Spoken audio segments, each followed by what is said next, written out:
ও সুন্দরী, তুই চললি কোথায়?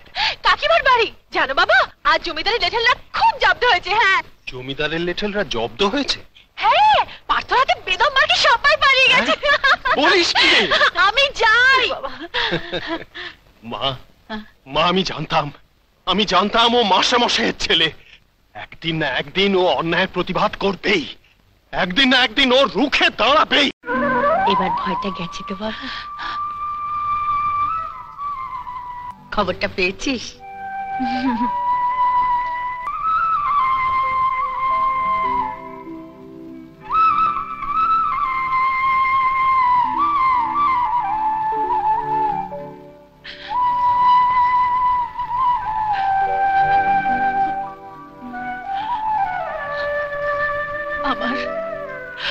আমার ভীষণ আনন্দ হচ্ছে, আমার খুব আনন্দ হচ্ছে জানো, আমার খুব আনন্দ হচ্ছে।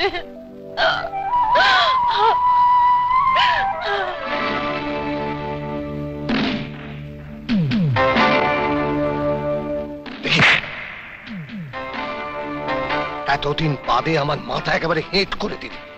এটা ওইটুকু ছেলে তোদের সব কটাকে মেরে একেবারে তাড়িয়ে দিল।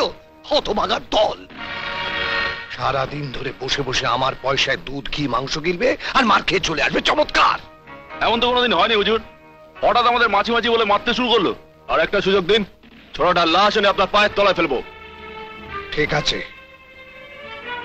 এমন ভাবে সকলের সামনে মারবি যাতে ভবিষ্যতে কেউ আমার বিরুদ্ধে মাথা তুলে দাঁড়াবার সাহস না করে। বুঝেছিস?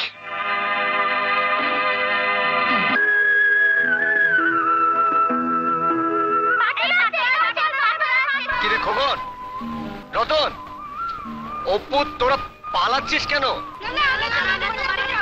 আরে আমি তোদের পার্থদা, আমাকে ভয় পাচ্ছিস?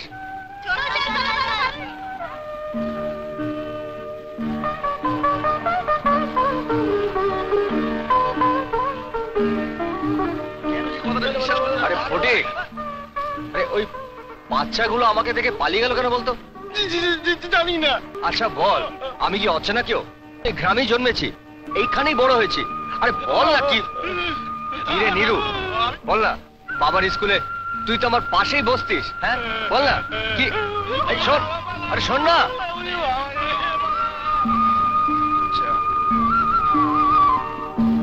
বুঝলে গোবিন্দদা, এতদিনে পার্থর জ্ঞান ফিরেছে। গোবিন্দ কাকা, গোবিন্দ কাকা, পার্থ রাস্তা একা বেরিয়েছে। ভালোই তো, তোদের বন্ধু ছিল, এখন সুস্থ হয়েছে। সুস্থ হয়েছে? এবার আমাদের ধরেই মারবে। গায়ে কি অসুরের মতো শক্তি। এই ফটকে, এদিকে আসছে রে। এসো পার্থ। গোবিন্দ কাকা। হ্যাঁ বাবা। তাহলে আমি ভালো হয়ে গ্রামের ক্ষতি করেছি বলুন? কেন বাবা এ কথা বলছো কেন? বলবো না, আমার সেই ছোট্ট বেলাকার বন্ধুরা আমাকে দেখে পালিয়ে গেল। ভয় বাবা, ভয়। যেভাবে সেদিন তুমি বিপুল চৌধুরীর লোকজনদের মারলে। মেরে কি কিছু অন্যায় করেছে? প্রতিবাদ তো আমি আমার একার জন্য করিনি। বিপুল চৌধুরী তো জানলো শিবনাথ মাস্টারের ছেলে এই গায়ের মার খাওয়া মানুষের পাশে এসে দাঁড়ালো। আসলে গায়ের সকলে হয়তো ভাবছে তোমার সঙ্গে মেলামেশা করলে ওই বিপুল হারামজাদা ওদের ক্ষতি করবে। না কাকা, আমি ঠিক আমার বাবার মতন এই গ্রামের মানুষদের পাশেই থাকবো। এটা আমার গ্রাম, আমি বেঁচে থাকতে এই গ্রামের কোনো ক্ষতি হতে দেব না। কাকা, আপনারা মুরব্বী মানুষ, আপনারা শুধু এই গ্রামের মানুষদের বোঝাবেন যে পার্থ এই গ্রামেরই ছেলে, আপনাদের ঘরেরই ছেলে। তাহলে ঘরের ছেলেকে সবাই চিনলো? চিনলো, শুধু একজনই চিনতে পারেনি। কে? একদিন যে আমার হাতে চুড়ি পরিয়ে দিয়েছিল। সে তো তোমার ভালোর জন্য। হ্যাঁ, আমরা তোর আরো ভালো চাই, বুঝলি? একদিনের মস্তানকে কিভাবে সাজা দিতে হয় দেখ। সুন্দরী, চলে যা।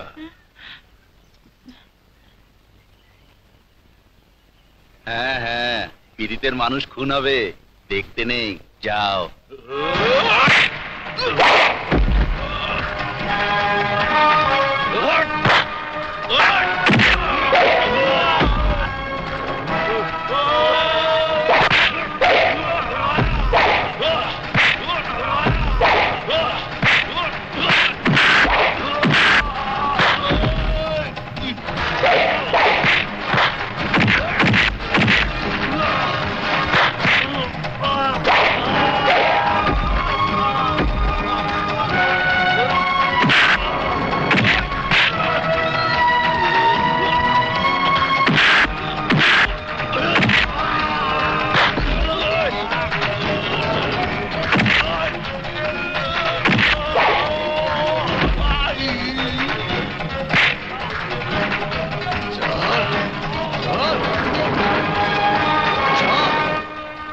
তোদের ওই মালিক বিপুল চৌধুরীকে বলে দিস তোদের মতন এই মাছিকে মারতে আমার এই হাত দুটোই যথেষ্ট।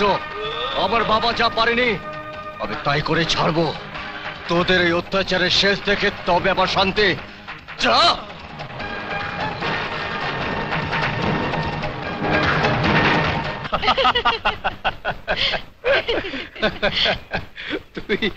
তুই আমার ছেলেবেলার বন্ধু।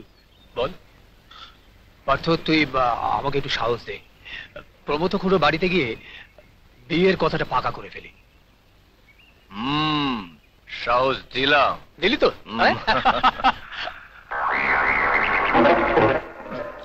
মেরেছে।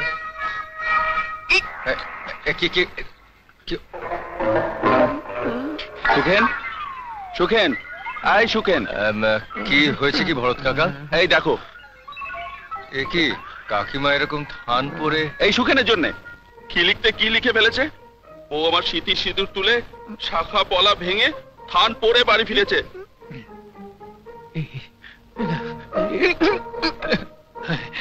ভুল হয়ে গেছে ভরত কাকা।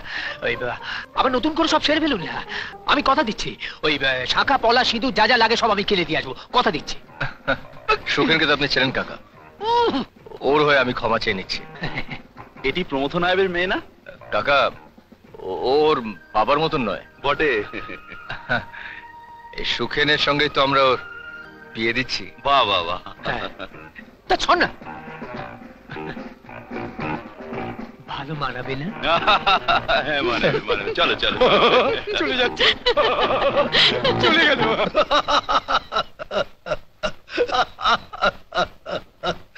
আপনি হাসছেন? আরে হাসবো না, শকুনি মামার বুদ্ধিও তাহলে আর মারলো। মেয়ের বাপ তো হননি হুজুর, তাই এসব বুঝবেন কি করে? আরে বাবা, মেয়ের বাপ হবার বয়স তো এখনো চলে যায়নি হে প্রমথ। হ্যাঁ, একটু দেহ সুখের ইচ্ছে ছিল তো মিটিয়ে নিয়েছি। এখন ভাবছি সত্যি সত্যি সংসারী হব। এদিকে মাস্টারের বউ আর ছেলে তো সত্যি সত্যি আমাদের মুখে চুনকালি মাখিয়ে দিল। এখন যদি একটু ভালো মানুষ না সাজি তাহলে যে ব্যবসায় ভাটা পড়বে। হ্যাঁ, কি করে ভালো মানুষ সাজবেন হুজুর? কেন? ওই গোবিন্দ ছেলের সঙ্গে তুমি তোমার মেয়ের বিয়ে দিয়ে তুমিও ভালো মানুষ হয়ে যাও। আর আপনি? আমি প্রমথ, ওই চুড়িওয়ালি সুন্দরী আমার সমস্ত মন জুড়ে বসে রয়েছে। হ্যাঁ, তাই বলছি তুমি ওর ঠাকুমাকে গিয়ে প্রস্তাব দাও যে আমি ওকে বিয়ে করব। হ্যাঁ, যাও।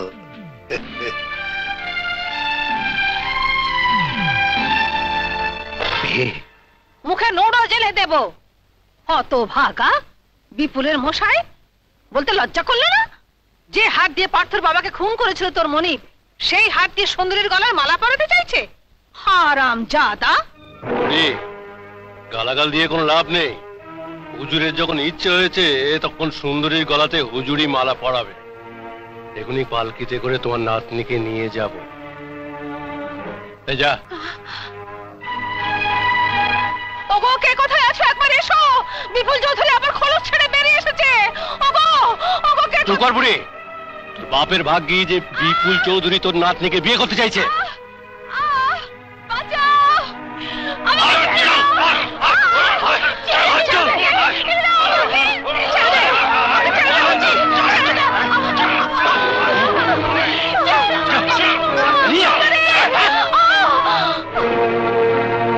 ঠাকুর, আমার সুন্দরীকে তুমি রক্ষা করো। ঠাকুর, আমার সুন্দরীকে তুমি রক্ষা করো।